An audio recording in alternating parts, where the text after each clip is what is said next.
here's your motherfucking song that you wanted all along, that you long for all the while you're with me. You dated me to be a song, so I wrote you one. It's not very long, it's not very good, 'cause I don't like you anymore.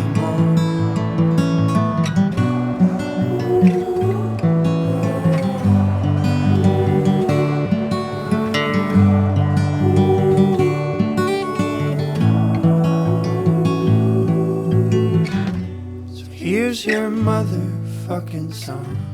that you long for all along. It's not very good, 'cause I don't like you.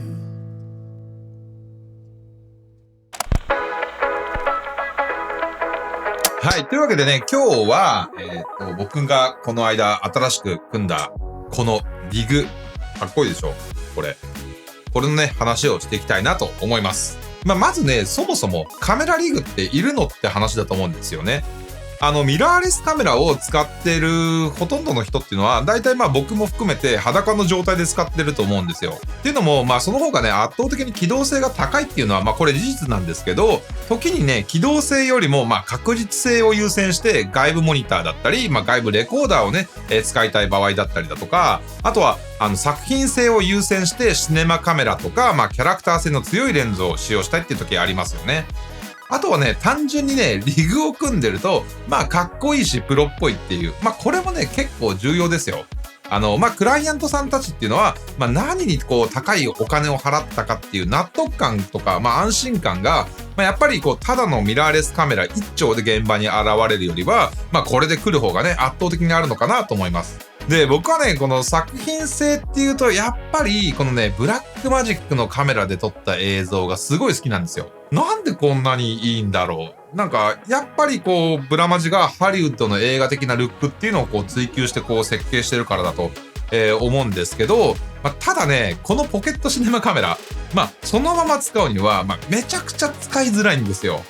バッテリーは持たないわ、モニターはバリアングルどころかチルトでもないわ、で、コンティニュアス AF もないし、だからね、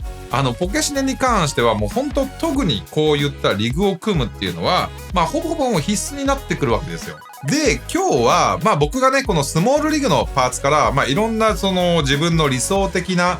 リグを、選んで組んでみたので、みんながリグを組む時の参考になればなと、思って、それらをね、紹介していきたいなと思います。今回選んだパーツはすべて概要欄の方にリンクを貼っておくので、ぜひね、気になるという方はそちらの方からチェックしてみてください。じゃあまず、このケージからなんですけど、スモールリグの製品って基本的には、だいたいね、4桁の数字と、前後にアルファベットが組み合わさった、型番が製品名みたいになってるのかな。で、このポケシネ 6K のケージは、2230っていうやつで、現在では 2230B っていう改良版も出てます。で、ケージにはこういったフルケージや、半分だけのハーフケージ、あとはL ブラケットがあるんですけど、用途にもよるんですが、基本的に、こんな感じでいろいろくっつけて、後々拡張性をね、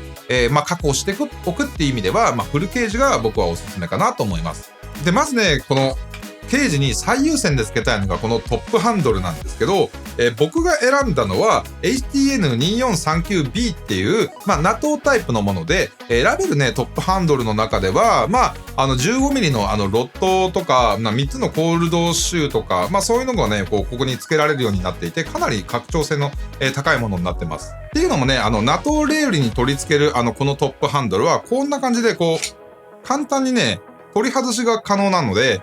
トップハンドル側にモニターとか、いろいろね、くっつけておけば、一気に取り外して、で、あとはこれをね、カメラだけ例えばジンバルに乗せるとかっていった、そういったね、運用ができるので、割と拡張性の高いね、トップハンドルっていうのは結構使い勝手がいいんじゃないかなと思います。で、このね、ここのモニターを取り付ける、マウントは、2930B っていう380度回転して、さらにこういった180度傾けられるものを使用してます。で、モニター自体は、今ここでついてるのは、この間ね、動画でも紹介したアックスンの、CMO ってやつなんですけど、α7S3 とかで外部ローを収録したければ、忍者5とかね、そういった形で、臨機応変にここは変えて運用していこうかなと思ってます。やっぱね、このアックスのこれと iPhone っていうこの組み合わせは、まあコンパクトなんで、すごいね、使いやすいなっていう感じで、まあ全体的なね、ウェイトも結構抑えられるので、まあそこがね、魅力かなというふうに思います。で、その他、このフルケージにつけてる細かいパーツでいくと、サムスンのね、SSD 用のホルダーと、あとは USB と HDMI のアダプターですね。で、通常ね、カメラってこう、カメラの左側にいろんなこう、ポート、HDMI だとか電源だとか、まあ USB だとかっていうこう、差し込み口が、まあいっぱいあるじゃないですか。ハンドルとかをつけると、そこにアクセスするのがまあ非常にやりづらくなってしまうんで、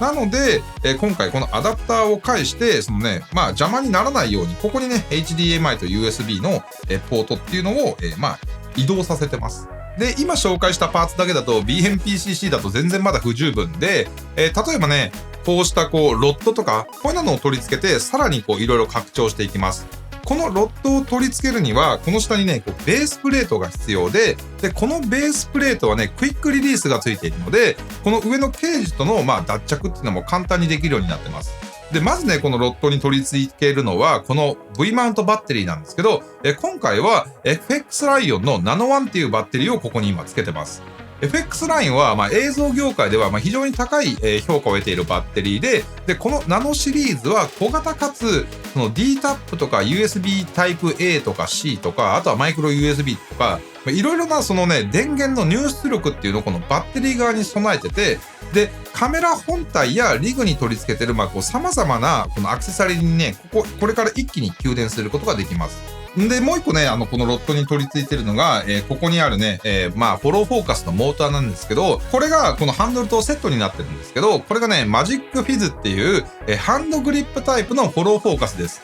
フォローフォーカスっていうと、普通はこう、ハンドホイールタイプなんですけど、これはね、このグリップの前のここに、なんかローラーみたいなのがついてるタイプです。グリップと一体型になっているので、まあこんな感じで、しっかりとね、こうホールドしながらピントをね、調整することができます。ハンドホイールタイプは、こう手前に回せばフォーカスが手前に来て、で、奥に送ればフォーカスが奥に行くんですけど、このね、ハンドグリップタイプは、ローラーがこう左右なので、すごい直感的じゃなくてね、結構ね、